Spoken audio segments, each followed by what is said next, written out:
Now, you've probably been told in sales to get referrals, and referrals are the key to the door of resistance and all that kind of stuff. Now, I'm going to teach you in this little 10-minute teaching something that's very, very important, so make sure you pay attention here.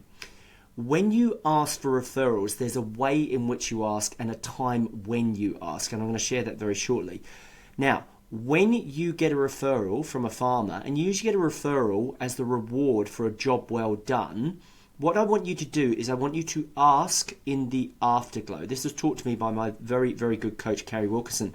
And she said you need to ask in the afterglow. So when you've done a really good job and they're really happy, maybe it's a post-season review, or they're really happy with the machine, or the agri-tech that they bought you, or the genetic, or the production, or the milking season, whatever it happens to be, or yield, you ask them in the afterglow. And you say to them, hey, is there anyone else you think you might know that we might be able to help in the same way?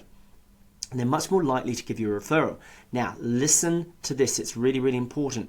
I train my students on the importance of qualifying rather than selling. You're always qualifying rather than selling. What I mean by that is a sales interview, not a sales meeting. I'll talk about that in another video.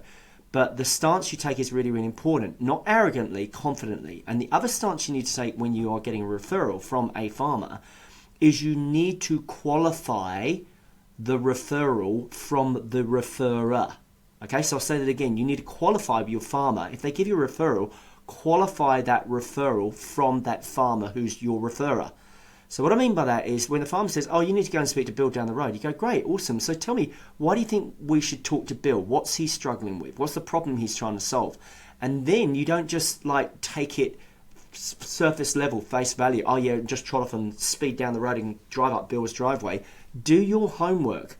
Ask the farmer why they should speak to Bill. Now, those farmers generally, more often than not, they don't all hate each other. That's not true. Most neighbours probably get along. Yes, there's a few that don't, but we're not going to go there. You talk to the farmer and you find out about the referee from that referrer, the farmer. Find out who that farmer is. Ask about Bill. What is he about? What's his problem? What's he going on? Now, don't be intrusive. Don't be annoying. Don't be pestery. But just ask some quick questions. So, yeah, why do you think we should talk to Bill? So you're qualifying the referee from the referrer. This is a very important part because a lot of my students get really, really happy and really, really buzzed because they get these referrals. But what they haven't done is they haven't qualified these referrals. Now, there's another way that you ask for referrals. You never ask for a referral when you've got the business.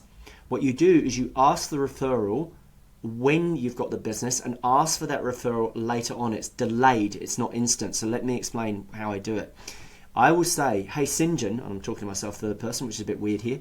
St. John, if we do everything we said we were going to do and we meet our side of the bargain, we're going to ask you in about 3 to 6 months' time after the completion of the project, again, as long as you're happy with it, for 2 equal or similar referrals from your network. Are you okay with that?